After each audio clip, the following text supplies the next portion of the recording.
Buenos días. Doy la bienvenida a esta segunda mesa del día de hoy, titulada Habitar la burla, España y el otro, que la hemos planteado con mis compañeras como un diálogo en torno al concepto del extranjero, del inmigrante y de cómo viven en un país que no es el suyo, desde el uso del humor y la burla que el español como nacional hace en contra del extranjero, el de fuera.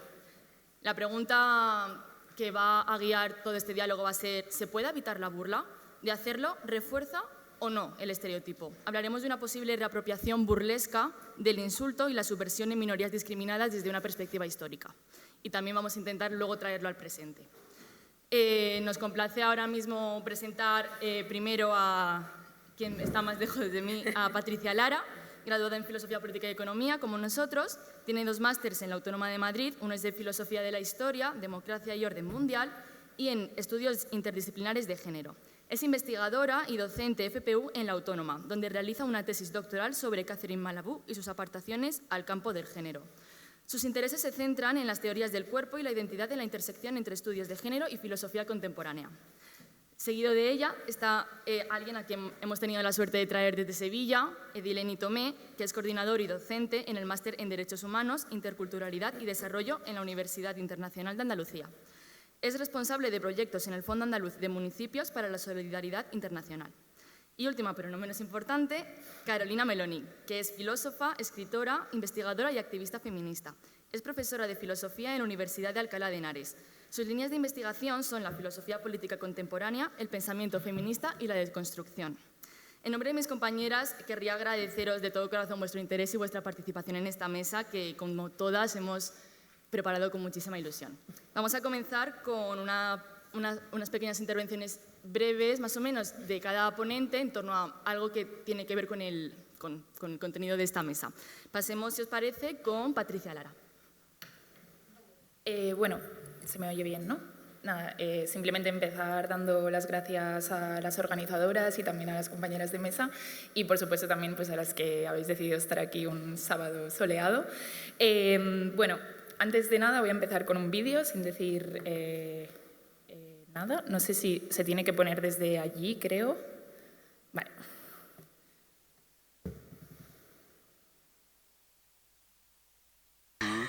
Pas de souci. Oui, je consens. D'accord, je consens. Oui, maintenant qu'on en est là. Oui, je consens. Je consens. Très bien. Pas très bien. Je consens. Ah, stop. Ah la vache.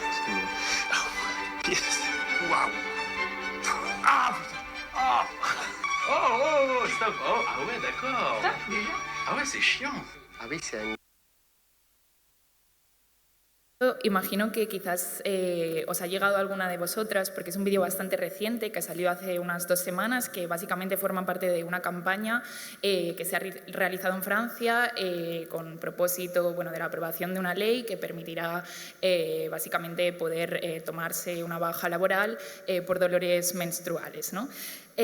Bueno, lo que me interesa de este vídeo principalmente es que absolutamente todos los diputados franceses, como habréis podido observar, sin excepción, muestran una primera reacción espontánea, ¿no?, al dolor, que básicamente muestran, ¿no?, con signos de dolor, pero inmediatamente después todos ellos se ríen, ¿no? ¿Por qué? Bueno, probablemente existan diversas razones para esto, ¿no? Pero probablemente una tenga que ver con un componente de género, que es que, pues el dolor menstrual, ¿no?, que viene asociado principalmente al cuerpo femenino, probablemente, de alguna forma ridiculiza, ¿no?, a estos cuerpos mediante la feminización al padecer una especie de dolor que se consideraría femenino de alguna forma, ¿no? Lo que me interesa de este ejemplo es que, evidencia bastante bien para mí el marco teórico del que quiero partir para plantear los afectos. La risa, la burla, que es el motivo de este congreso, no es una emoción, diría yo, sino el efecto de una emoción. Es un sistema comunicativo, tal y como lo han presentado algunas autoras. Normalmente es una forma de comunicación asentada sobre la alegría, pero en el vídeo, por ejemplo, vemos, ¿no?, cómo la risa está asentada sobre el dolor. Sin embargo, pues podría confesar, ¿no?, que normalmente este dolor no genera risa. Todo esto ilustra para mí 3 importantes puntos de los que querría partir. En primer lugar, que las emociones son relacionales y conforman sistemas complejos de comunicación Sus efectos no son intrínsecos, sino que es cuando el dolor se vuelve risible, por ejemplo, en este caso, es decir, cuando el diputado francés, ¿no? Relaciona la risa con el dolor, que ese dolor se vuelve risible. Esto es algo que dice, por ejemplo, Sara Ahmed, ¿no? Que básicamente lo que circulan principalmente son los objetos de la emoción, ¿no? En segundo lugar, que el análisis de la construcción de estos sistemas comunicativos siempre tienen que tenerse en cuenta a través de la interseccionalidad de múltiples variables sociales, ¿no? Principalmente género, raza y clase. Nuestro ejemplo muestra muy bien esas diferencias de posicionamiento social y de contexto, lo que quiere decir que las respuestas emocionales son éticas y son políticas. Y esto de alguna forma nos podría llevar ya a una primera conclusión, que es que para mí, ¿no? y bajo este marco, digamos que una defensa de la risa o la burla en términos abstractos no me sirve, ¿no? O sea, es decir, no es suficiente, podríamos decir. Y esto nos lleva al tercer punto y más importante, que es que las emociones nos moldean identitariamente. Esto es algo que también recojo de Sara Ahmed, que dice ella que quizás la pregunta importante no es tanto qué emociones tenemos o sentimos, como si las emociones fuesen posesiones, sino cómo las emociones nos moldean identitariamente, nos moldean como grupos, nos moldean nuestros cuerpos, ¿no? Hay cuerpos e identidades asociadas y constituidas a través, por ejemplo, de la vergüenza, justamente como efecto de la burla o de la risa, ¿no? Esto es algo que ha trabajado, por ejemplo, mucho F. Sedgwick en un texto como Tocar la fibra, donde analiza cómo hay actos de habla que nos sitúan directamente en el escenario del repudio, de la abyección. Las palabras "qué vergüenza" o "te debería dar vergüenza" es un ejemplo de ello, ¿no? Una de las identidades más evidentemente interpeladas de esta forma es la de los grupos humanos que no se consideran autóctonos de la nación. Sigo a Pastora Filigrana en su libro El pueblo gitano contra el sistema mundo en el uso del término autoctonía y no el término inmigrante, porque evidentemente y particularmente en España se presenta un grupo que no se considera autóctono pero que tampoco es inmigrante, ¿no? Me estoy refiriendo a los gitanos. Filigrana defiende que los gitanos nunca han sido considerados autóctonos porque se les atribuye una diferencia a las formas propias, convencionales, de comportamiento que tienen que ver para la autora, y esta es su tesis principal, con unos modos de reproducción social de la vida distintos al capitalismo, tanto en su momento, ¿no? cuando estamos hablando a partir más o menos del siglo XV, ¿no? que llega esta primera oleada a España, como después, ¿no? Así a los gitanos se les persiguió, dice Filigrana, no por sus acciones delictivas, sino por lo que representaban para el orden socioeconómico. Y ella hace un paralelismo muy interesante entre ese tipo de persecuciones y las leyes de extranjería actuales. En definitiva, que éstas continúan descansando sobre la ordenación de los flujos migratorios según las demandas del mercado laboral. En otras palabras, si vienen a cubrir puestos de trabajo que los autóctonos no quieren o no pueden cubrir. Como el que se dio en su día a los gitanos, cito de este texto de Pastora, es un castigo por ser, no por hacer, ¿no? Y esto, bueno, de esto es una muestra muy evidente los CIE, por ejemplo, ¿no? La legislación antigitana fue redactada muchas veces en el contexto de unas normas más generales contra los vagos, que esto es algo que también analiza muy bien Filigrana en ese texto, es decir, entre la intersección entre clase y raza. De hecho, este estereotipo de la vagancia que va ligado, ¿no? a la idea del parasitismo social, a la idea de que los no autóctonos y los pobres viven de las ayudas, es hoy un discurso en auge, ¿no? Y quería hacer mención también a una de las ponencias anteriores de Laura Albet, ¿no? que hablaba de cómo, por ejemplo, el discurso gordófobo se ha basado muchas veces también en esta idea de los gordos como personas que afectan a lo que sería el ciudadano nacional medio, ¿no?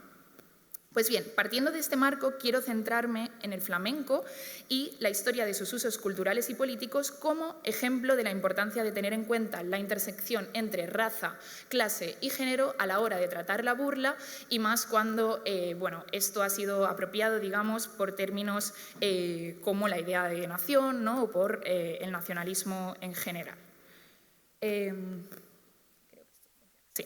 Vale, señalar en primer lugar que el flamenco en sus primeras formas es una manifestación musical de comunidades subalternas con un componente de raza y clase bastante evidente.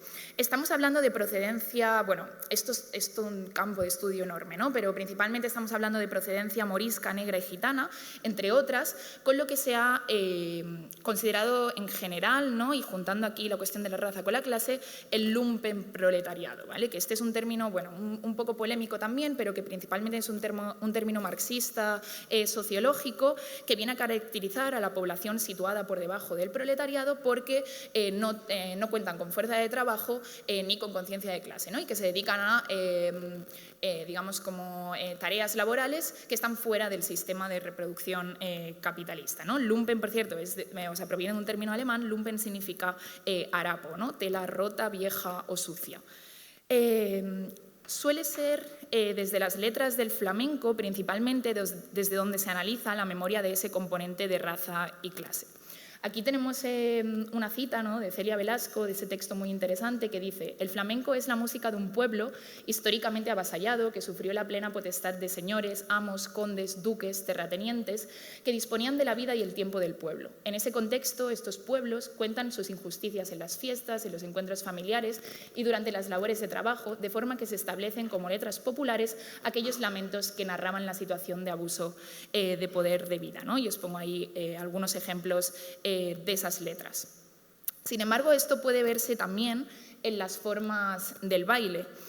Autores como Fernando López, en su historia queer del flamenco, se han centrado en el análisis justamente de los movimientos, ¿no? Como dice al principio de la cita, ese flamenco que nace en oposición, nace para oponerse, privilegia sobre todo el tipo de formas que se relacionan con golpear, presionar, retorcer, cortar y azotar.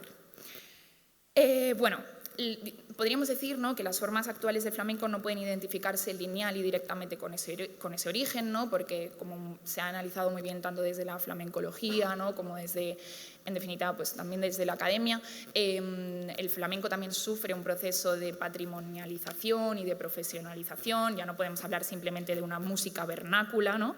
Pero bueno, me interesa señalar algunas cuestiones, ¿no?, que tienen que ver con ese origen también. Y es que el término flamenco, a finales del siglo XVIII, es principalmente un insulto, una apelación despectiva que posteriormente acaba legitimándose, usándose en términos autoidentificativos y de orgullo, ¿no? Como términos, por ejemplo, como hoy pensamos, términos como queer, ¿no? Solo después, a mediados del XIX, este término flamenco pasa a referirse a una expresión musical y dancística, pero que de nuevo viene identificada por las élites intelectuales normalmente y gran parte de la población autóctona como expresión adscrita a personas del mal vivir. Y ahí en esas tres citas, ¿no?, tenéis unas citas que me parece que ilustran muy bien esta cuestión. La primera de ellas, que es de un magistrado de la Audiencia de Granada de finales del XVIII, dice: «Los llamados gitanos son los que han inventado muchas cantinelas que son muy generales en este país y aún han llegado a cantarse en los teatros públicos, como la más picante diversión». La segunda de ellas, que es de Jovellanos, dice: ¿Qué otra cosa son nuestros bailes que una miserable imitación de las libres e indecentes danzas de la ínfima plebe? Otras naciones traen a danzar sobre las tablas los dioses y las ninfas, nosotros los manolos y las verduleras. Y la última, que es de un periódico sevillano de finales del XIX, dice: «Lo que priva hoy en la corte es lo que se ha llamado en llamar género flamenco. Los personajes más encopetados y los más selectos de la high life madrileña se mueren por oír los jipíos del cante jondo y por ver los bailes de gitanos y hombres de dudoso sexo». En fin, aquí en estas citas me parece que aparecen ya tres puntos que son muy importantes. El primero, el flamenco como algo criticado por las élites, por estar relacionado con algo primitivo, subdesarrollado, premoderno, con un fuerte componente de clase y de raza, pero a la vez atractivo, admirado, fuente de diversión, ¿no? En segundo lugar, una intersección de la clase y la raza con el género, como vemos en esa última cita, y que esto ha sido muy estudiado por ese autor del que os hablaba antes, de Historia queer del flamenco. Michael Kimmel, que es uno de los autores más importantes de los estudios de las masculinidades, ha estudiado cómo los hombres de clases bajas y los hombres racializados suelen ser o bien hiperfeminizados o bien hipermasculinizados, ¿no? Pues bien, me interesa esta cuestión, ¿no? Que es que el exceso de emotividad que se atribuye al flamenco, la idea de que es una exageración de las pasiones, que es de nuevo también lo que lo hace atractivo y divertido, pero risible también en muchas ocasiones, objeto de burla, tiene que ver con esto, ¿no? La proyección de la emotividad sobre ciertos cuerpos y la expulsión de esa emotividad sobre otros sirve no solo para considerar que esos cuerpos no forman parte de la racionalidad, sino además para expulsar la emoción de aquellos cuerpos que la proyectan sobre otros. Y esto es algo que recojo de Sara Ahmed también, ¿no? Que dice que ese temor a la pasividad está ligado al temor de la emotividad, ¿no? En donde la debilidad se define en términos de una tendencia a ser moldeado por otros. El tercer punto es que el flamenco nace hacia afuera para ser mirado y para ser reconocido por otros. Durante el romanticismo, España eclosiona como lugar exótico, moda que lleva a una exaltación del pasado remoto, de los pueblos lejanos, supuestamente primitivos, donde se percibe justamente el flamenco en esta base epistémica, ¿no? Lleno, por supuesto, de prejuicios y artificialidades de lo que es la realidad española. Esta exaltación y valoración proviene de viajeros como George Borrow, que escriben textos como ese que os pongo ahí, de Zincali, An Account of the Gypsies of Spain, del 1841. ¿no? Y este paso del este contexto, ¿no? del romanticismo, donde el flamenco nace hacia afuera y donde es constituido en sus formas incluso contemporáneas a través de esa imagen exotizante exterior, es lo que de alguna forma pervive hasta hoy y pervivió también sobre todo durante el franquismo en esa extraña superposición, ¿no? entre la identidad nacional española y pues una música, una expresión artística que viene del espacio del que hemos estado diciendo, ¿no? Por lo tanto, considero que ese conflicto llega a su culminación, como está diciendo, con la desidentificación que el flamenco sufre durante la maquinaria del nacionalcatolicismo franquista, y que pensadores como Iván Periáñez, autor de un libro que ha salido hace muy poquito, Cosmosonoridades, plantean como epistemicidio. Periáñez considera que se comete epistemicidio cuando se piensa estas expresiones en sus dimensiones únicamente estéticas, musicales o escrito-visuales y se deja de margen desligándolas de la memoria que permite conectar esos sonidos y formas con ciertas identidades y ciertas memorias.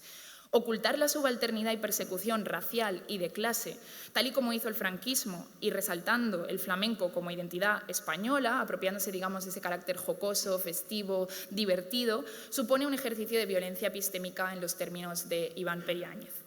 Evidentemente, durante el franquismo esto tuvo fines mercantilistas y acabo ya, es decir, para convertir el flamenco en una marca nacional comercial en el mundo, y es que no solo se oculta la subalternidad y persecución racial y de clase que tiene que ver con esa memoria, ¿no? bajo ese imaginario de alegría y divertimento, sino que durante el franquismo se consolidan leyes como la Ley de Vagos y Maleantes, que sabemos que es una ley que proviene de la Segunda República, ¿no? pero que se aplica con toda su fuerza durante el franquismo, donde en la categoría de vagos son incluidos en numerosas ocasiones gitanos y pobres, ¿no?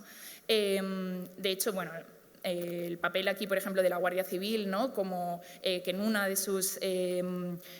sus reglamentos internos tiene específicamente considerada, ¿no? el rol de perseguir a gitanos y a pobres explícitamente, y es algo, por ejemplo, que se ve mucho también en el romancero gitano de Lorca, hace que bajo el régimen franquista se esencialice y se biologicice una criminalización de clase y raza, ¿no? que constituyó un contraejemplo social a la vez que se promociona hacia afuera y principalmente para los turistas el flamenco como marca España, ¿no? llegando hoy en día de nuevo a esa superposición compleja entre identidad nacional y identidad de clase, raza, que además durante la transición, ¿no? de alguna forma con el proceso de modernización de la cultura española, se llega a leer el flamenco como algo conservador, ¿no? algo totalmente identificado, por ejemplo, con el régimen franquista. Bueno, lo voy a dejar aquí porque ya me pasa un poco, pero ya está ahí.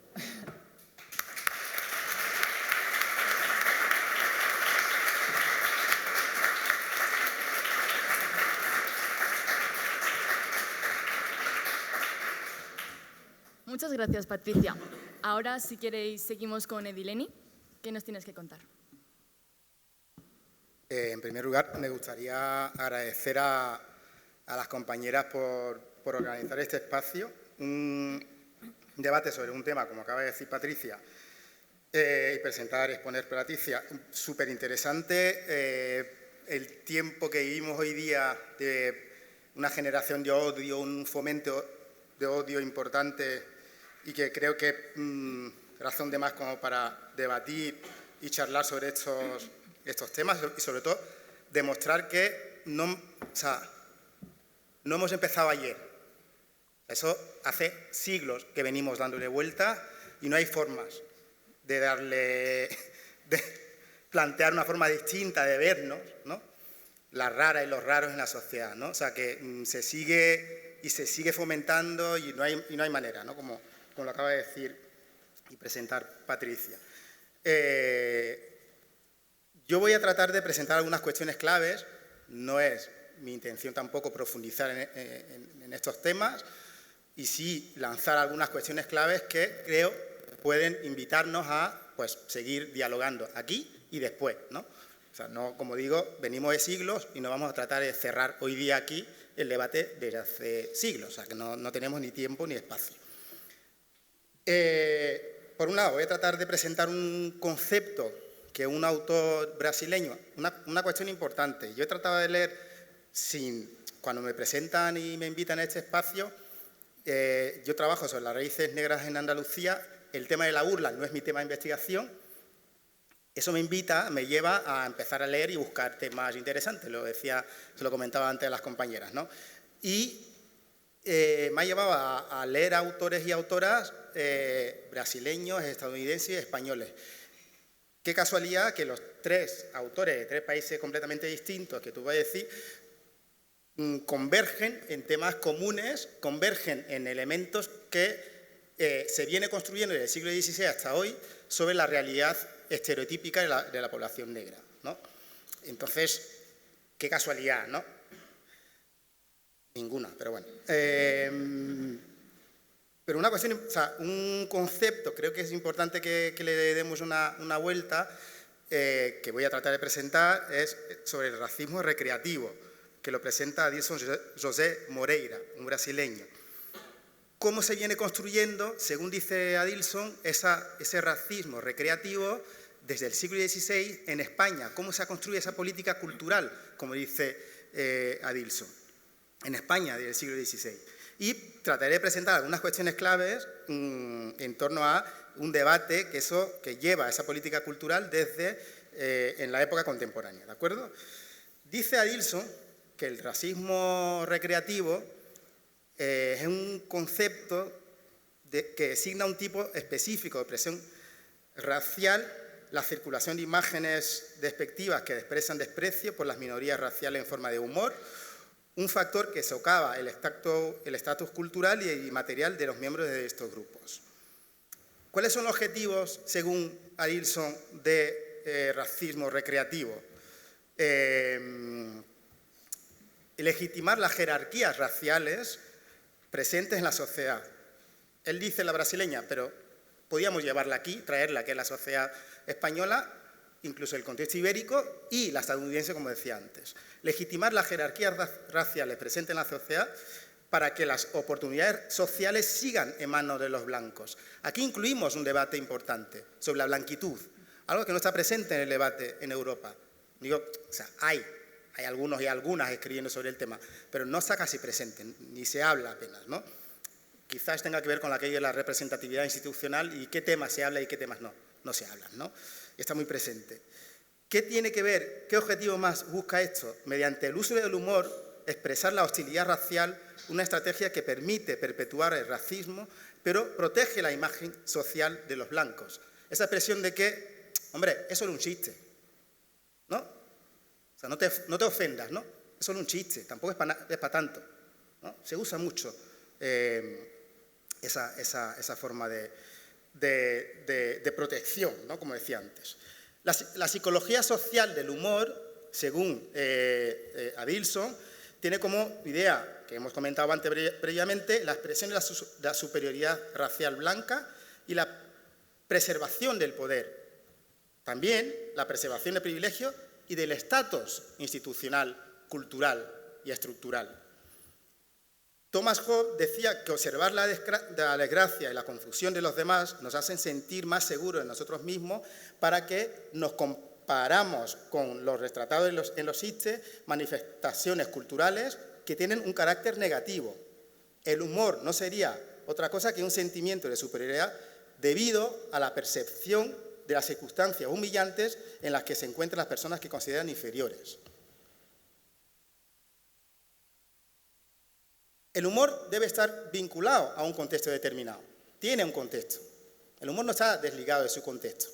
Como decíamos antes, la construcción del humor o la construcción de la imagen estereotípica que está vinculada al humor, la imagen de la población negra o la población gitana, incluso como ha comentado antes Patricia, está vinculada a un contexto determinado. Ese contexto tiene que ver, como decíamos antes, un proyecto social y la justificación de la jerarquía social. El humor no es casual.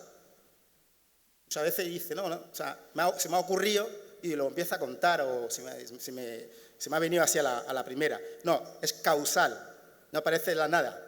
Es un producto cultural vinculado a un contexto social determinado, como decíamos antes. Vemos entonces que más que un simple mensaje que hace reír, el humor adopta la forma de un mecanismo responsable de medidas que legitiman las disposiciones sociales existentes. Los estereotipos despectivos sobre minorías raciales y sociales expresan entonces concepciones sobre los lugares que deben ocupar los diferentes grupos sociales, las supuestas características de esas personas, los límites de su participación en la estructura política, la valoración cultural a la que deben aspirar e incluso las oportunidades materiales a las que deben o pueden tener acceso. Algunas cuestiones claves que se usan y se siguen usando hoy día, o sea, se han usado en su momento y se siguen usando hoy día como elemento clave para plantear y consolidar esa imagen estereotípica de la población negra en la realidad humorística. Nociones como la inferioridad moral, intelectual, sexualidad degradada, vinculado con lo que decía antes Patricia, la población gitana, también incapacidad de vivir dentro de una sociedad organizada, indolencia constitutiva, inferioridad estética, imágenes de los que nos acercan más a los animales que a los seres humanos. Todo esto, y entre otras cosas más, está vinculada a cómo esa política cultural se ha construido. Claro, evidentemente, tú dices, pero esa es una conjetura que se ha hecho a nivel político desde el siglo XVI para que si nos vean como tal. No, es un proyecto cultural propio que está presente y sigue estando presente hoy día. ¿Cómo se ha construido esa imagen desde el siglo XVI, como decía antes? Decía Luis Quiñones, de Benavente, en Los sacristanes burlados, ¿qué oscuridad vive Dios? Que parece que 1000 negros han bostezado a la par.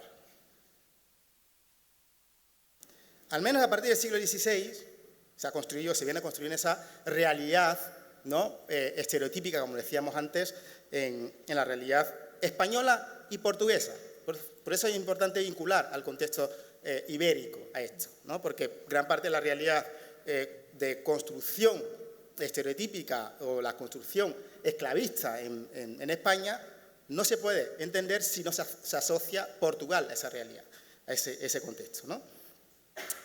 Aristóteles decía algo así como la condición del negro o de la negra es como esclavizado. Esclavizado es natural, es algo natural, ¿no?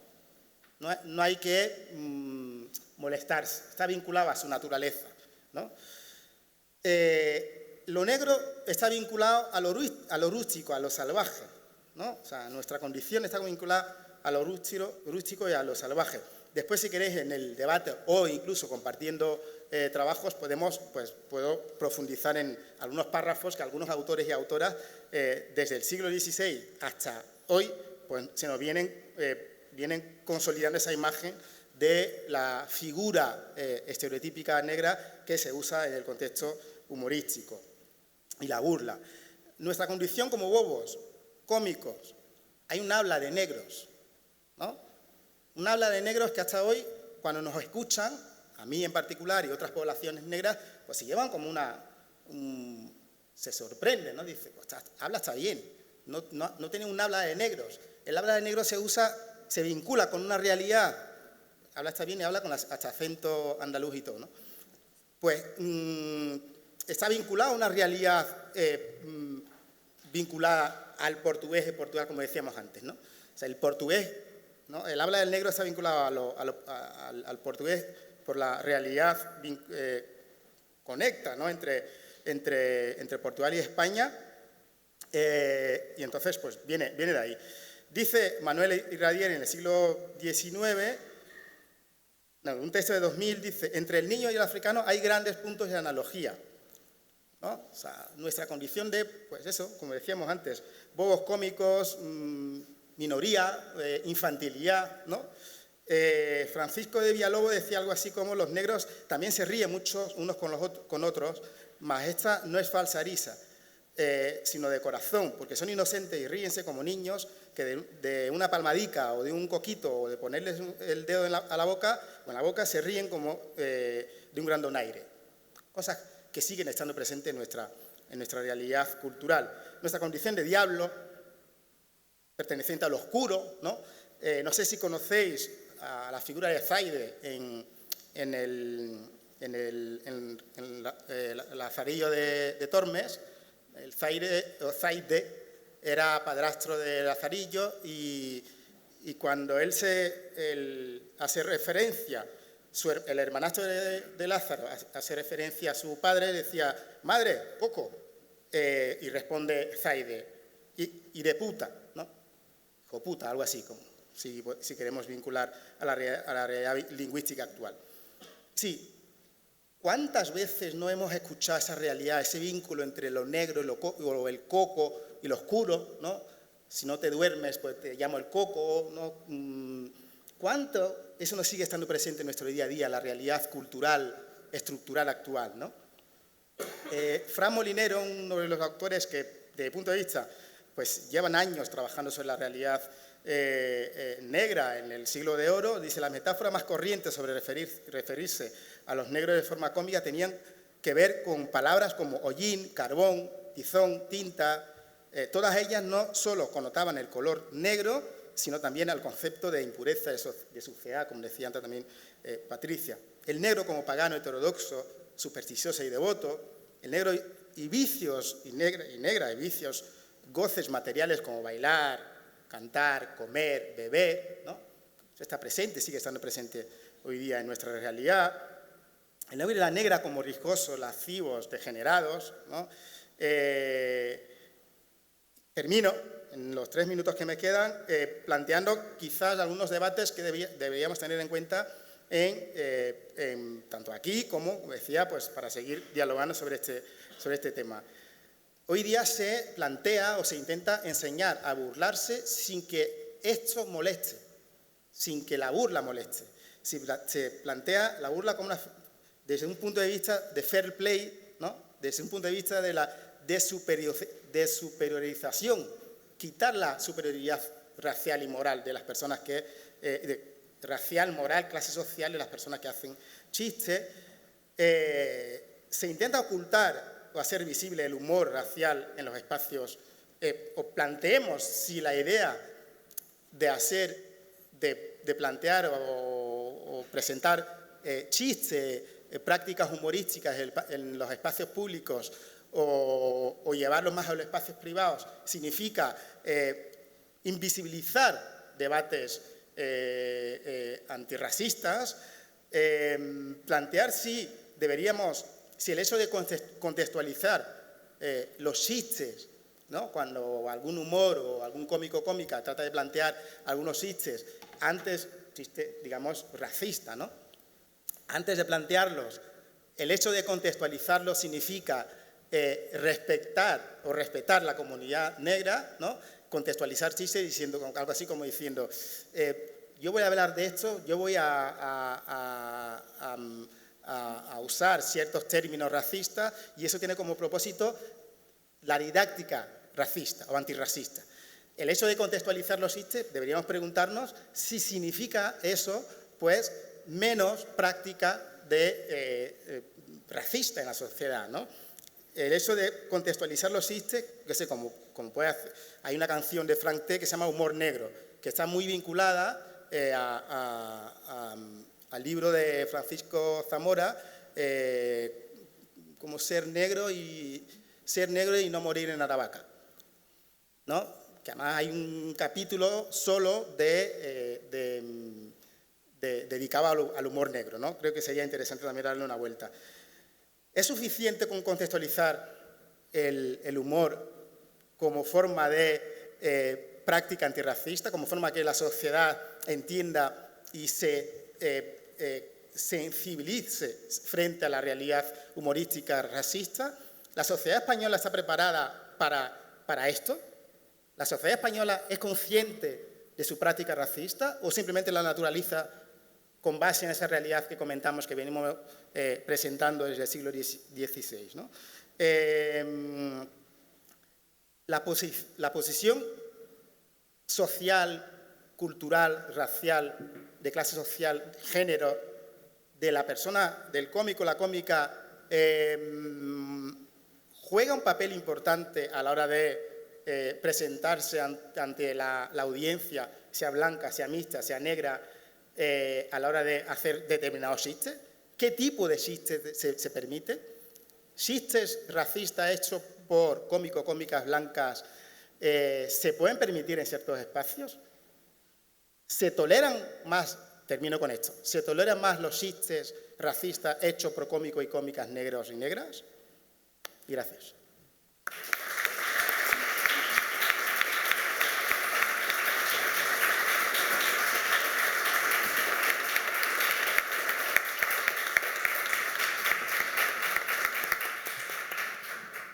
Muchas gracias, Edileni. Ha sido muy interesante y creo que podremos recoger varias de las cuestiones que has puesto en el diálogo posterior a la intervención de Carolina Meloni, que va a hablar ahora.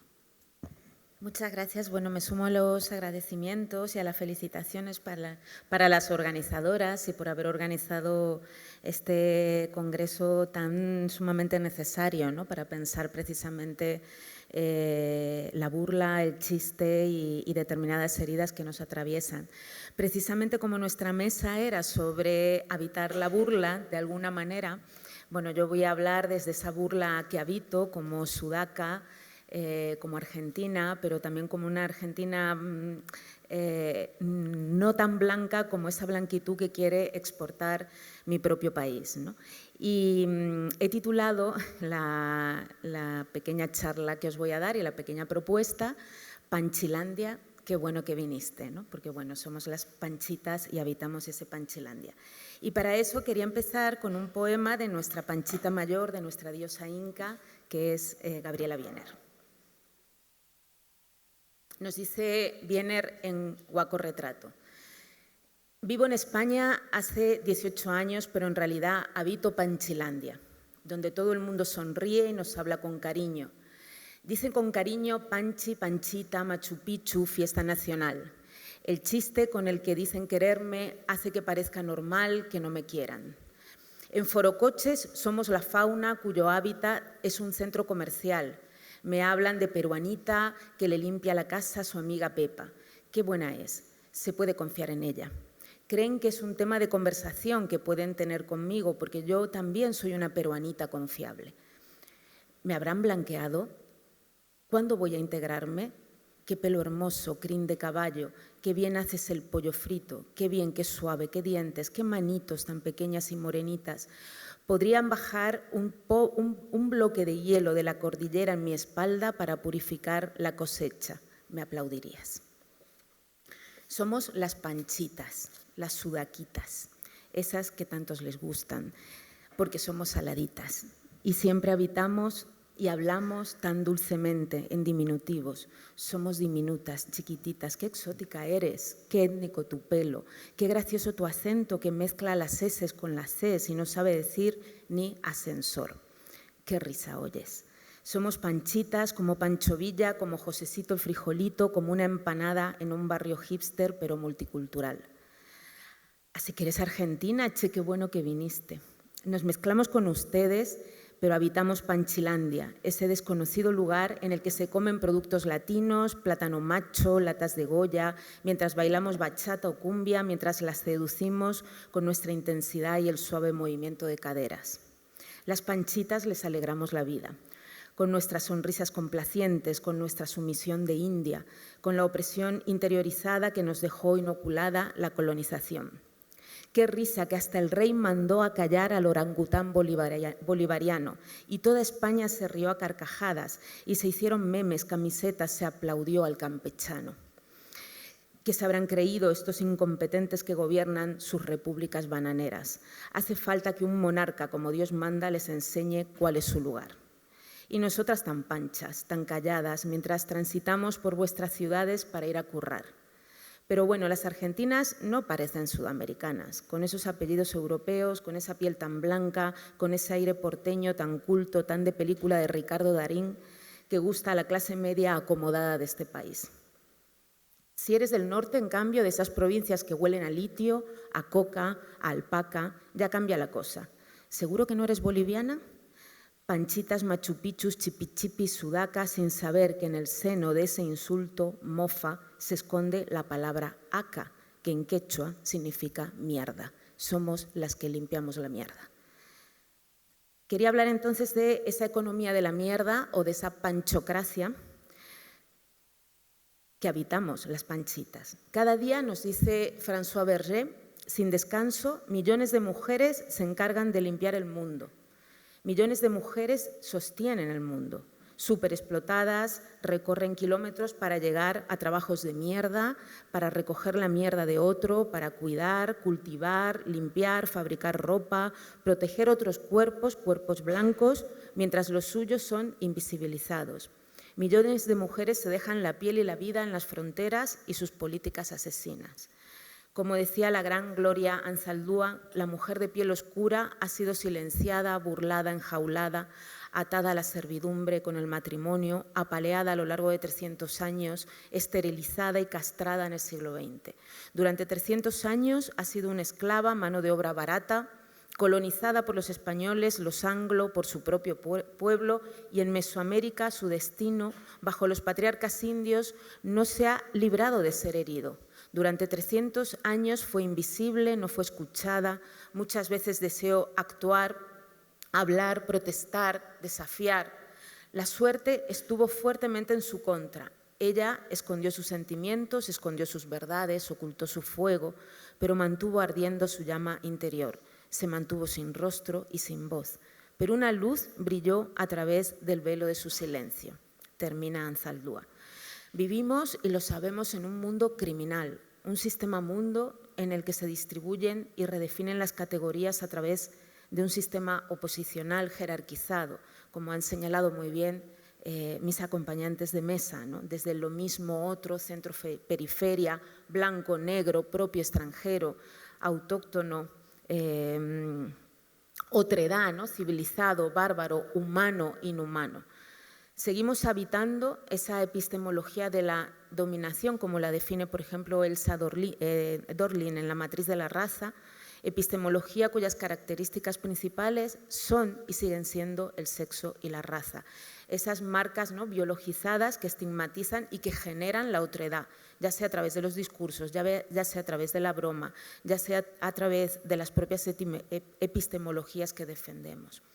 No es posible separar el sexismo del racismo, dado que se engendran y se producen mutuamente desde el siglo XVII bajo una retórica científico-médica de la patologización y de la alteridad.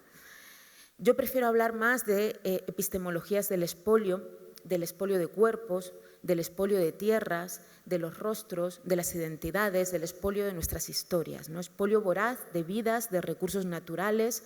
Hoy el norte global está preparando precisamente su transición ecológica a costa de nuestras tierras cargadas de litio. De historias anónimas de cada uno y cada uno de los migrantes que sostienen las economías europeas.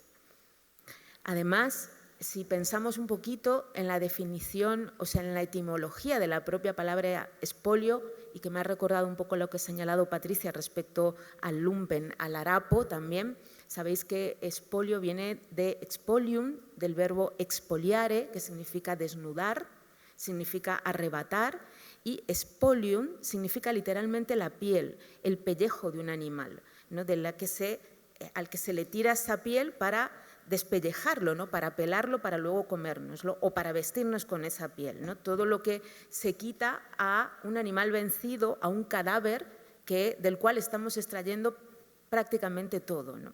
Eso es también el despojo, ¿no? Sin derechos, sin papeles, sin rostro, sin visibilidad, sin apenas ser, una masa informe de personas carente de lugar político mueve los engranajes de las economías europeas y del norte global, de manera casi imperceptible, incluso fantasmal, ¿no? Condenadas a la inmaterialidad de su existencia, llevando sobre sus espaldas, sin embargo, toda la materialidad que carga un cuerpo expoliado, un cuerpo explotado, miseria, dolor, sudor, miedos, incertidumbre y hasta muerte. Unos 300.000 inmigrantes trabajan en España en condiciones de precariedad, de explotación y forman parte de eso que se denomina de manera bastante eufemística, cuando no de risa, economía informal, ¿no? Según el último informe que nos ha hecho conocer por Causa, además, 1 de cada 2 trabajadores extracomunitarios está empleado en una de las ocupaciones consideradas esenciales para la Comisión Europea. Los sectores principales, como bien sabéis, de todos estos empleos son limpiadores, asistentes el 40%, minería y construcción un 20% y cuidado de personales, de personas, un 12%. Las mujeres son mayoritarias en la población migrante de este país. Las mujeres, además, que se encargan precisamente de la limpieza y del cuidado, porque también tendríamos que hablar de toda la reparación emocional, ha hablado Patricia de las emociones, de toda la reparación emocional y de todo el desgaste emocional de muchísimas mujeres que cuidan de niños, ancianos y enfermos, ¿no? Esas mujeres constituyen el trabajo invisible, en numerosas ocasiones, decíamos, de limpieza y cuidado, feminizado y racializado. Según este mismo informe, además, casi un 80% de las personas que migran al Estado español proceden de América Central y del Sur. El resto, como bien sabéis, África y Asia. La gran mayoría, además, de estas y estos migrantes han sufrido las consecuencias del imperialismo europeo en sus propios países de origen. Colonización, guerras financiadas por los llamados estados del primer mundo, expolio de materias primas, de recursos naturales, eso que Moira Millán llama terricidio, en el que se engloban también ecocidios y exilios por pérdida de tierras, ¿no? Esclavitud y miseria endémicas. Nadie migra por gusto, ¿no? Nadie viene a limpiar culos por gusto. Al llegar aquí se enfrentan además a las políticas racistas de la ley de extranjería. Numerosas empresas de servicios, hostelería, mensajería, agricultura utilizan la amenaza a la denuncia y el miedo a la deportación para aprovecharse de un subproletariado invisible, condenando además a sus trabajadoras y trabajadores a una incertidumbre y vulnerabilidad constantes. Sin papeles, sin derechos, muchas y muchas se ven obligados a trabajar en negro, perdón la expresión, a asumir, sobre todo porque me has dejado pensando con lo del humor negro y todo esto también, asumir y naturalizar la precariedad laboral, siendo parte de esa bioeconomía, ¿no?, que caracteriza este tardo capitalismo en el que la carne del pobre, de la panchita, del inmigrante, sirve de alimento constante a la bestia. No hay cifras oficiales de este ejército de trabajadoras y trabajadores, como os he dicho, oscila entre 300.000 hasta 500.000 personas, pero tal y como sigue afirmando François Berger, son siempre ellas las que mueven y garantizan el funcionamiento de esta economía europea. Sin las panchitas, sin ellas y sin ellos, Europa no es nada. Y quería terminar como empecé, con Gabriela Wiener, que nos dice en el mismo poema: Europa, les disparas en sus países, les disparas en tus colonias, les disparas en el agua, les disparas en las fronteras, les disparas en sus casas, les disparas en el corazón. Mi profesora de geografía en Perú, la que me enseñó la escala, la latitud y la longitud del mundo, le cambia el pañal a tu padre España. Ten un poco de decencia. Gracias.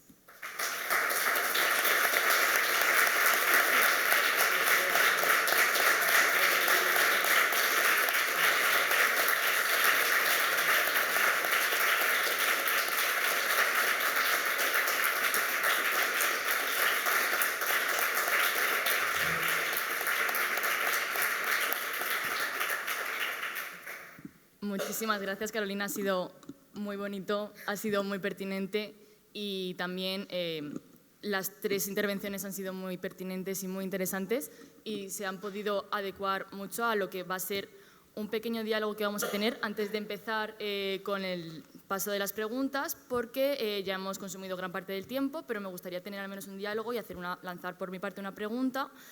Y también animo a que las intervenciones sean relativamente sucintas para poder aprovechar el tiempo, no por no querer escucharos, porque seguramente tenéis mucho que decir.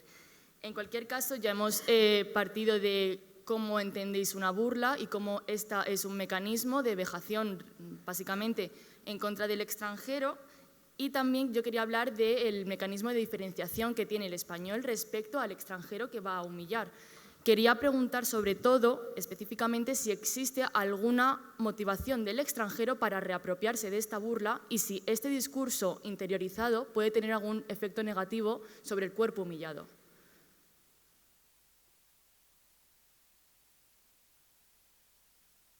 Quien quiera. Bueno, yo creo que la reapropiación es un mecanismo político de resistencia que se ha dado en prácticamente todas las comunidades marginales, marginadas, a lo largo un poco de la historia, ¿no? Y tenemos la gran reapropiación de las comunidades afroamericanas en Estados Unidos, con la reapropiación del negro, ¿no? Y cómo utilizar esa palabra.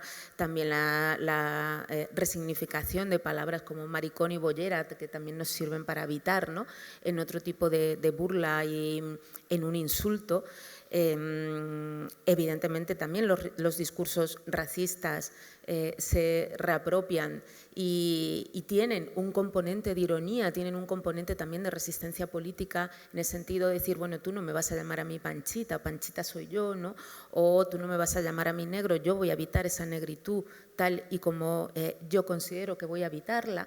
Pero desde luego que en todo insulto, como bien nos enseñaba Althusser, o como luego también nos enseñó muy bien Butler, está ese proceso de interpelación que no solo, como tú bien señalabas, daña ese cuerpo al cual se está interpelando, sino que el propio insulto genera todo un marco de inteligibilidad, ¿no? Para señalar cómo se está viendo, cómo se está entendiendo ese cuerpo y dónde se está situando dentro del espacio político, del espacio mediático, del espacio público, un cuerpo determinado.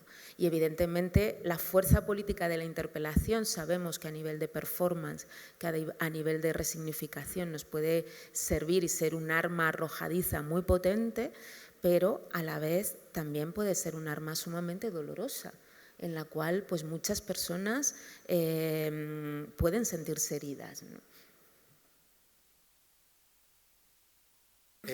Como decía antes, o sea, yo creo que hay una cuestión que, como lo acaba de decir Carolina, se puede entender racismo como planteado por la población subalternizada como un elemento didáctico a la sociedad. O sea, el hecho de que, yo qué sé, la Mintior en el intermedio, ¿no? O sea, plantea ciertos estereotipos, ¿no? Visibiliza ciertos estereotipos sobre la población negra en España. ¿Significa eso, o eso llevará realmente a un elemento didáctico como para que nos demos cuenta de lo que estamos haciendo, de las prácticas que estamos consolidando, ¿no? Y fomentando esa discriminación racial, género, clase social en la sociedad en la que vivimos?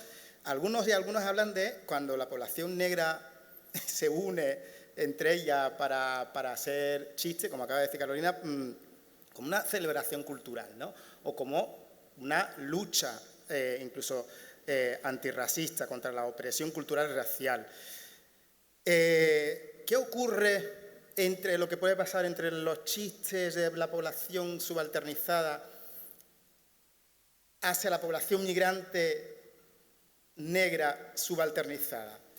Sí, me explico y termino. O sea, no es lo mismo plantear chistes sobre la realidad, digamos, afrodescendiente en España que chistes sobre la población migrante negra.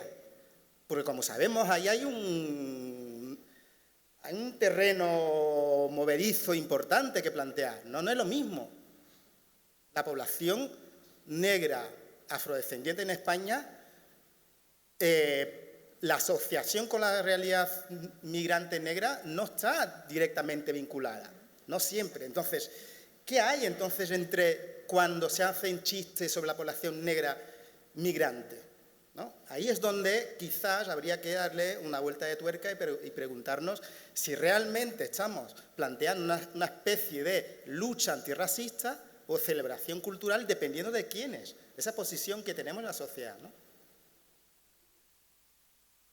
Yo, por continuar un poco la línea de lo que decía Carolina, o sea, normalmente, por ejemplo, a través de teorías como la de Butler se entiende que de esta interpelación, ¿no?, que ella lo denomina así a través de Althusser, hay dos lados, una evidentemente que es el sujeto interpelado y otra el sujeto interpelante, ¿no? Y eso a nivel de emociones, por ejemplo, tiene mucho sentido en tanto que uno de los sujetos, ¿no?, el que interpela al otro a través del insulto, se construye a través del orgullo, por ejemplo, y el otro a través de la vergüenza, como decía antes, a través de este análisis de este tipo de actos, ¿no?, que lo sitúan a uno en la abyección. Y hay una cosa que me gusta mucho de lo que dice Butler, que es que dice, por ejemplo, ¿no?, ella lo analiza en el término o en el contexto de lo queer, que cuando uno interpela al otro, por ejemplo, con el término queer, es siempre un coro, dice ella, el que interpela, ¿no? No es solo un sujeto individual el que lo hace, y eso... ese coro, ¿no?, que interpela, si bien a la voz, a través de la voz de solo un individuo, lo que permite es, en este caso, por ejemplo, la creación de comunidades homofóbicas, podríamos decir, pero a la vez ese es el potencial para que justamente también aquellos que se sienten interpelados creen comunidades anti-homofóbicas, ¿no? Entonces, bueno, o sea, yo creo que igual, ¿no?, que esa apropiación de la cita, ¿no?, esa citación también acontextual a veces, que es lo que permite, ¿no?, el potencial también de la burla, no está asegurado, o sea, eso por supuesto, ¿no? Y por eso también yo decía en mi intervención que me parece que una defensa de la risa o de la burla en términos abstractos es vacía, o sea, es decir, se debe analizar en su contexto, sobre todo de intersección, también por supuesto siempre entre raza, clase y género, yo creo. Muchas gracias. También una última pregunta muy rápida y quería hacerla respecto a justo lo que has dicho, Patricia, que es, como no es suficiente una lucha acontextual, de una burla contextual, ¿qué papel tendría esta condena social a la burla? Porque no es, o sea, se entiende que hay una posibilidad de reapropiación política y que tiene un gran potencial político el reapropiarse de este tipo de términos que han sido humillantes y que se está luchando contra ellos, pero también, al igual como tú decías, no es... O sea, es tanto probable como no probable que sea una lucha o que simplemente sea seguir esta humillación. ¿Qué papel tendría la condena social en contra de este tipo de burlas? ¿Es deseable, no deseable? Porque, por ejemplo, utilizamos la palabra panchita. ¿Es mejor que la panchita se reapropie de ese término o que se condene ese propio término para buscar uno nuevo?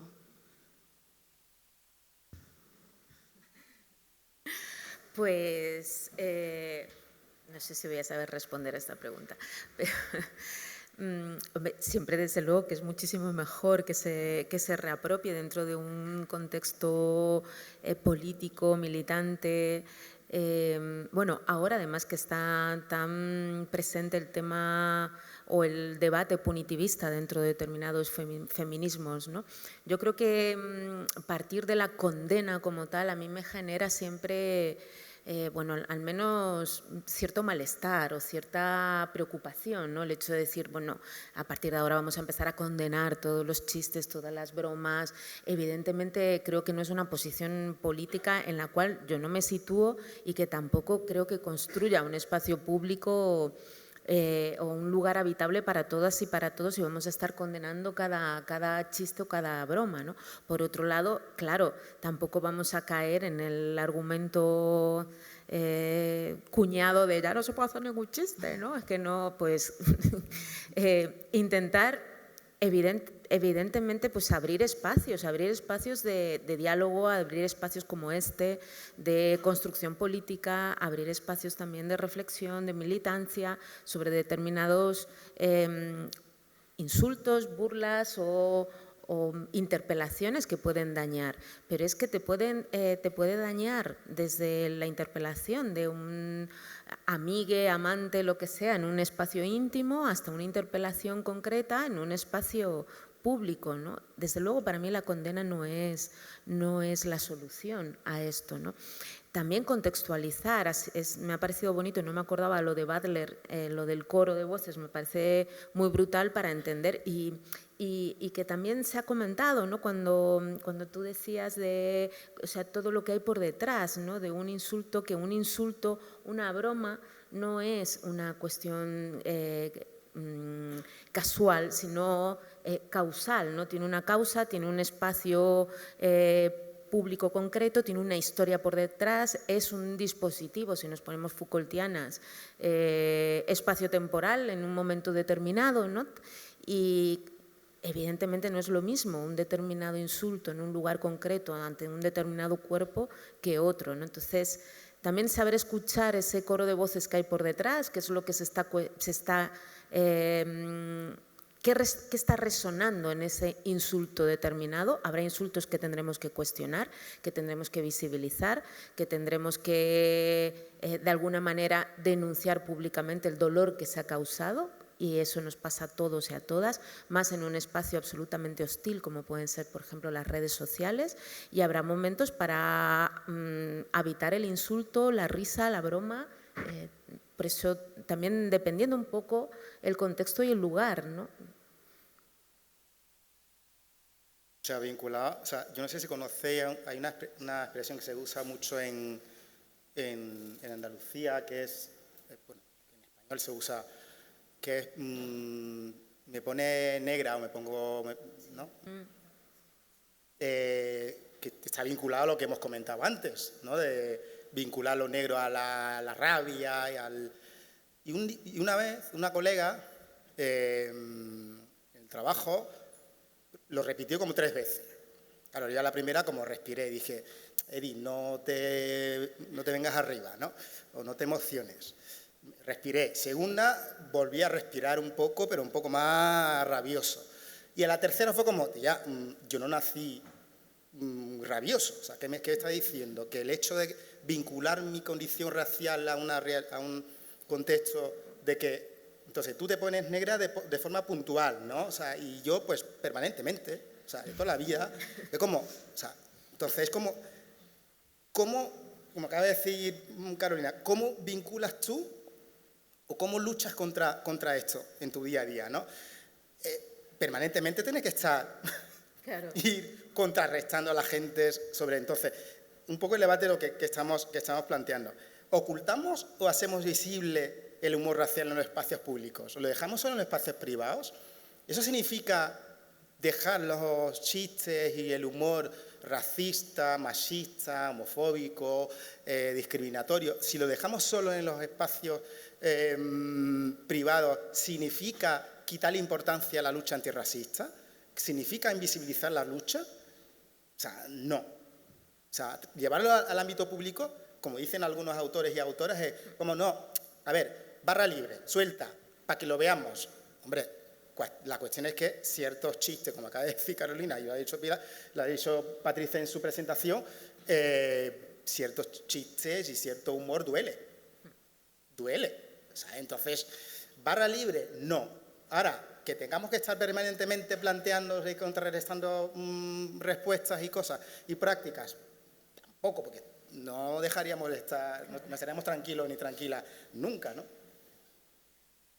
Sí, o sea, yo es que creo que tampoco el objetivo es buscar una pureza, podríamos decir, ¿no? En ese sentido emocional, porque justamente, o sea, una de las corrientes, digamos, de las que yo partía, que es el giro afectivo, ¿no? Lo que ha hecho básicamente es tratar de entender las emociones en su relacionalidad, ¿no? O sea, en la idea de, bueno, es que son sistemas comunicativos complejos y que son relacionales, ¿no? Y ahí, por ejemplo, pues Sara Ahmed, en la política cultural de las emociones, analiza muy bien cómo, por ejemplo, el amor a la nación está sostenido sobre el odio de ciertas personas, ¿no? Normalmente pensamos en las personas racializadas, pero no sé, hacía alusión también en mi ponencia a la ley de vagos y maleantes del franquismo, que incluye, por ejemplo, a los homosexuales como enemigos de la nación, ¿no? O sea, quiero decir, en definitiva, para mí la cuestión es pensar que esa contradicción, si es que lo queremos pensar en términos de contradicción, tiene que poder habitarse, ¿no? O sea, que se pueden tener que dar los espacios, pero en definitiva que es algo que no se puede eliminar porque las emociones, ¿no? Tanto si eres el que interpela como el que eres interpelado, se construyen relacionalmente, ¿no? O sea, y bueno, sobre la cuestión de habitar el racismo yo no tengo nada que decir, ¿no? Porque soy una persona blanca, pero, por ejemplo, en el feminismo pensemos cómo el dolor y el amor están profundamente ligados también, ¿no? O sea, es decir, cómo el vínculo feminista se construye, el amor hacia las otras se construye sobre el dolor también de la violencia, ¿no? Entonces, bueno, eso, simplemente me quedaría con la idea de que las emociones son relacionales y que no se puede evitar esa relacionalidad. Muchísimas gracias. Vamos a dar paso a las preguntas del público. Así que si alguien tiene algo que decir.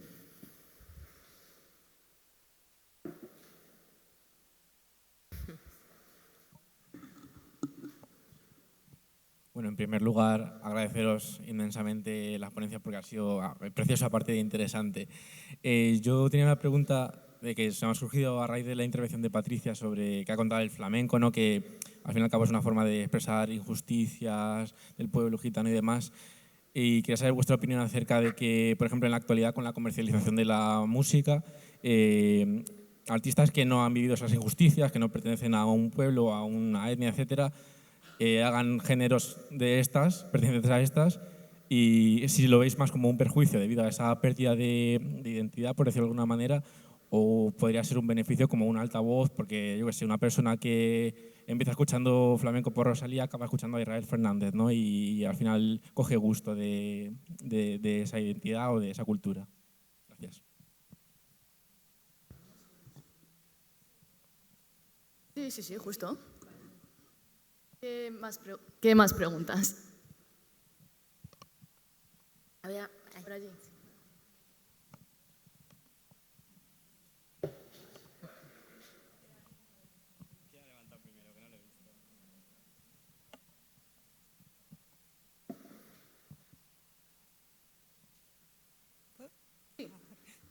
Buenas, agradecer el espacio y sobre todo a las compañeras que están en la mesa por poner el cuerpo y la cuerpa, ¿no? Esta dimensión que es más amplia. Antes de mi pregunta quería hacerle un aporte a Carolina. Sí. Cuando ha hablado de esta cuestión del ecologismo y de cómo se apropia las tierras del sur y del litio. Simplemente aportar una cuestión, no simplemente el litio, ¿no? Ahora que somos todas y todos y todes muy modernos con la inteligencia artificial, ¿no? Algo que no se habla también es del agua. Totalmente. De cómo se está expoliendo el agua, cómo se está contaminando las tierras, ¿no? El litio lo podemos extrapolar también con el continente africano, con el genocidio en el Congo, ¿no? Entonces, como hay una dimensión muchísimo más amplia que quería como traerla a la mesa. Y después... Totalmente de acuerdo. Y después a Edileni, una pregunta que me ha surgido en tu intervención, ¿no? Porque me estaba acordando de cuando yo era pequeña, ¿no? Es una pregunta, ¿no?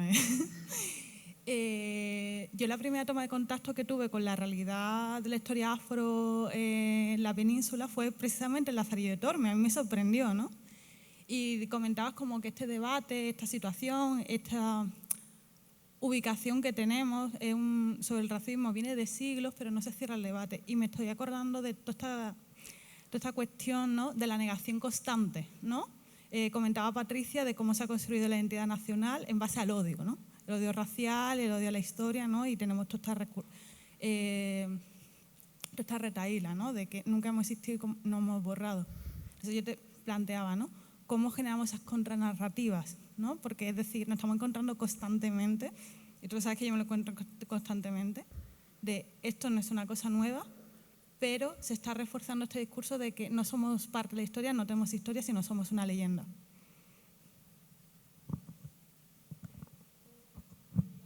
¿La de las gafas? Hola, bueno, igual que todos, daros las gracias porque la verdad es que ha sido maravilloso y me ha encantado. Me he escrito la pregunta para no ponerme nerviosa.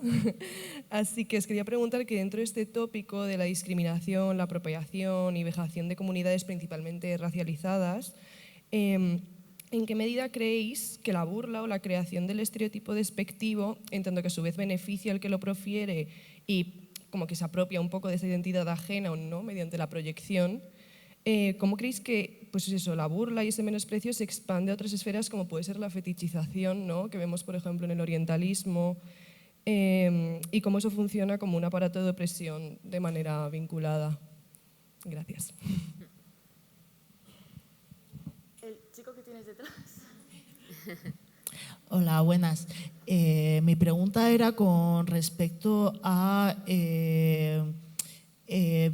hacer una vinculación entre el tema del punitivismo y el tema de los chistes de racismo intercomunitario entre personas racializadas y alterizadas bajo criterios raciales diversos. Porque yo vengo del contexto francés, yo vengo de Francia, donde, por ejemplo, y a día de hoy es actual, súper actual, de que de lo del tema de denuncias y condenas por antisemitismo a personas de origen mayoritariamente árabe y o norteafricano, sobre todo en todo lo que respecta a defender Palestina, pero no solo, porque en otros contextos también se ha dado de condenas sobre antisemitismo, que incluso la prensa, sobre todo de derecha y de extrema derecha, ya lo hacen llamar antisemitismo cuscús. O sea, súper grave esto. Y yo creo, pero luego por otro lado también veo que tiene que haber una reflexión sobre los chistes que hacemos entre nosotros, bueno, quiénes nosotros al fin y al cabo, porque luego hay dinámicas entrecruzadas y bidireccionales, multidireccionales y tal, y como que a veces, yo qué sé, nos tiramos piques y cosas así, y quiero decir, cómo salir de ese tipo de cosas y cómo, yo qué sé, dejar de picarnos de nosotros y calmar un poco las cosas, pero desde un enfoque no punitivista. Gracias. Y finalmente, la chica que está aquí delante, la última pregunta y ya pasamos a la fase de respuestas. Ah, no, entonces. Sí, no pasa nada. Tenemos aún tiempo de sobra. Bueno, lo mismo, agradeceros todo lo que habéis expuesto. Y yo quería ahondar un poco en lo que ha dicho Edilenia al final, de si debemos mantener esto a un ámbito privado o se puede extrapolar a un ámbito público. Es como, sí, vale. Y yo pienso, sí, pero ¿dónde?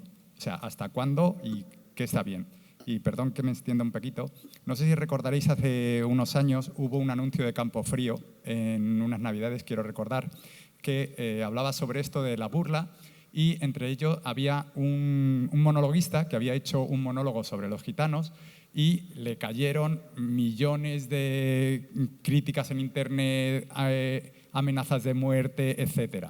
Y en este anuncio de Campofrío era como un banco en el que la gente iba a pagar sus pecados por hacer humor, por ejemplo, y estaba este monologuista y aparecían Azúcar Moreno allí y decía, el chiste de ese señor lo voy a pagar yo, ¿vale? Entonces era un poco a ver, este señor es un monologuista, ha hecho un monólogo sobre lo que es la burla a la raza gitana, sin una intención, que yo creo que es importante, de machacar a los gitanos, aunque eso esté ahí.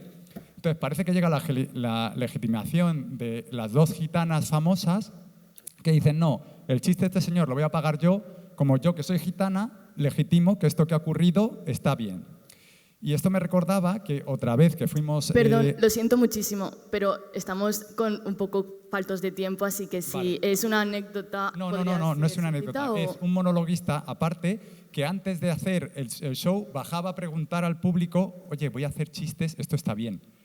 Claro, entonces yo me pregunto, si este señor que preguntaba hubiera tenido una audiencia 50% negra, cuando ayer éramos blancos, no es que hiciera chistes racistas, pero si los tuviera pensado y tuviera una audiencia negra, los habría hecho. Y si uno de estos negros hubiera subido al escenario y hubiera dicho, oye, que va a hacer unos chistes sobre negros, que no pasa nada, está legitimado. Entonces yo como blanco autóctono, ¿qué chistes puedo hacer en mi ámbito privado o público? O debo o no debo. Y si yo los hago en función de, he hecho un chiste muy bruto, porque esto yo lo hago en mi humor, que en parte a la gente llama la atención, pero es un parte de date cuenta del chiste que estamos haciendo sobre qué. Entonces, ¿dónde está el límite en el humor y la burla cuando hay o no hay intención, si no la hay sobre todo. Perdón. Y la última pregunta ya, si puede ser breve. Bueno, también muchísimas gracias. Pero yo quería recuperar un poco a través de lo que ha dicho Carolina, que ha dicho que es como muy difícil, es imposible separar el sexo de la raza. Pero también me gustaría recuperar la intervención de Patricia con toda la triada de sexo, raza y clase, porque me da la sensación de que es muy importante y de que es verdad que no se puede separar el sexo de la raza, pero creo que en estas sociedades capitalistas en las que vivimos, la clase es muchísimo más importante, porque lo vemos todos los días en nuestros discursos políticos y creo que puede generar también debate, y es el hecho de que no es lo mismo el latinoamericano que viene a invertir en casas que el latinoamericano que viene a trabajar. Y creamos nosotros esta distinción a través de la economía, y creo que es como muy importante siempre trabajar desde esa triada. Totalmente, sí. Ya podéis responder. Como queráis, el orden que queráis. Sí, empieza. Bueno, para responder aquí a la pregunta del compañero, en fin, o sea, es un debate enorme, yo creo. Imagino que te estás refiriendo a conceptos que se han utilizado para hablar de esto, como la apropiación cultural, etcétera. En fin, o sea, como os decía anteriormente, pues el campo de la teoría, de la historia del flamenco es enorme y tiene sus propias disputas epistémicas internas, como todo campo teórico. Y digamos que, bueno, se suele como aludir más o menos a un periodo que va desde el siglo XV hasta el siglo XIX, que es poco conocido, podríamos decir, y donde, bueno, ahí tienen lugar una serie de expresiones que todavía no se denominan flamenco. O sea, como contaba durante la ponencia, lo que se denomina flamenco es algo que aparece en el siglo XIX, que en realidad es bastante nuevo, ¿no? O sea, quiero decir, esto también es curioso porque se suele entender este tipo de expresión como decía, ¿no? En términos de primitivismo, premodernidad, etcétera, pero en realidad es algo que en lo que son sus formas contemporáneas es algo que se constituye formalmente en el siglo XIX. Por otro lado, diría que, o sea, es imposible volver atrás, entonces de alguna forma eso, se alude a, por un lado, el flamenco como una música vernácula, en el sentido de una música que ha sido transmitida oralmente y que no ha estado tan ligada, digamos, a ciertos procesos de profesionalización, pero que a partir principalmente del siglo XX es imposible entender la historia del flamenco sin también el proceso de profesionalización, de patrimonialización al que se ve sometido, ¿no? Y que también genera las formas contemporáneas por las que hoy entendemos lo que es el flamenco. O sea, quiere decir, poco tendría que ver también si pudiésemos ver, ¿no? Lo que era el flamenco en otros momentos. Dentro de todo este debate, pues evidentemente yo hacía alusión a la intersección entre clase y raza, porque es importante, o sea, es decir, sí que se ha llegado de alguna forma a la conclusión a nivel teórico de que tampoco podemos afirmar, ¿no? Como el flamenco es una posesión, no es algo que deben poseer los gitanos y que nadie más puede hacer uso, ¿no? Digamos, o participar de esta forma de expresión, porque ya no es así en origen, sino que supone principalmente, bueno, una especie de cruce entre lo que se denominaban bailes boleros y, bueno, y otro tipo de expresiones. Pero bueno, me interesaba principalmente rescatar, ¿no? Este ejemplo del franquismo justamente como un mal uso, ¿no? De eso, en el sentido de que creo que podemos aproximarnos a expresiones culturales como son el flamenco desde el respeto, desde el interés, practicarlas, ¿no? Sin, digamos, tener que... Porque ¿qué quiere decir hoy, ¿no? Pertenecer al lumpen, como perteneció aquel sujeto que se considera el sujeto del flamenco en el siglo XIX, ¿no? O sea, quiere decir, es un poco extraño también si lo pensamos en estos términos de identidad en el sentido malo de la identidad de mismidad, ¿no? Pero creo que de alguna forma eso, el franquismo puede ser un ejemplo de cómo no hacerlo, ¿no? Y luego, bueno, también hay, o sea, todo un debate, por ejemplo, en los términos de cómo, bueno, el flamenco a partir del 2010, por ejemplo, se convierte en Patrimonio Mundial de la UNESCO, también qué significa eso, ¿no? O sea, y por ejemplo, como en el Estatuto de Andalucía aparece también como patrimonio andaluz, ¿no? ¿Por qué, por ejemplo, hay una identificación total entre lo andaluz y el flamenco, ¿no? O en el caso del franquismo entre lo español y el flamenco, ¿no? O sea, yo creo que, bueno, que es un debate complicado, o sea, que no se entiende tampoco, por ejemplo, sobre todo lo que es el espacio del flamenco, sobre todo el ámbito del baile, está completamente también ligado a lo que es el mercado del arte contemporáneo, o sea, no se puede desligar ya de eso, tal y como lo han analizado, por ejemplo, autores como García Aix en un texto que justamente recoge la teoría de Bourdieu para hablar bueno, del mercado, ¿no? de la danza y el flamenco, y que por lo tanto eso está ahí, ¿no? Y creo que es un poco difícil volver hacia atrás. Entonces las preguntas sería cómo acercarse a eso para mí de forma respetuosa y poder habitarlo de formas que no desvirtúen, ¿no? Como hizo el franquismo institucionalmente, lo que eso significa también, ¿no? Pero bueno, es un tema abierto, yo creo, y complejo.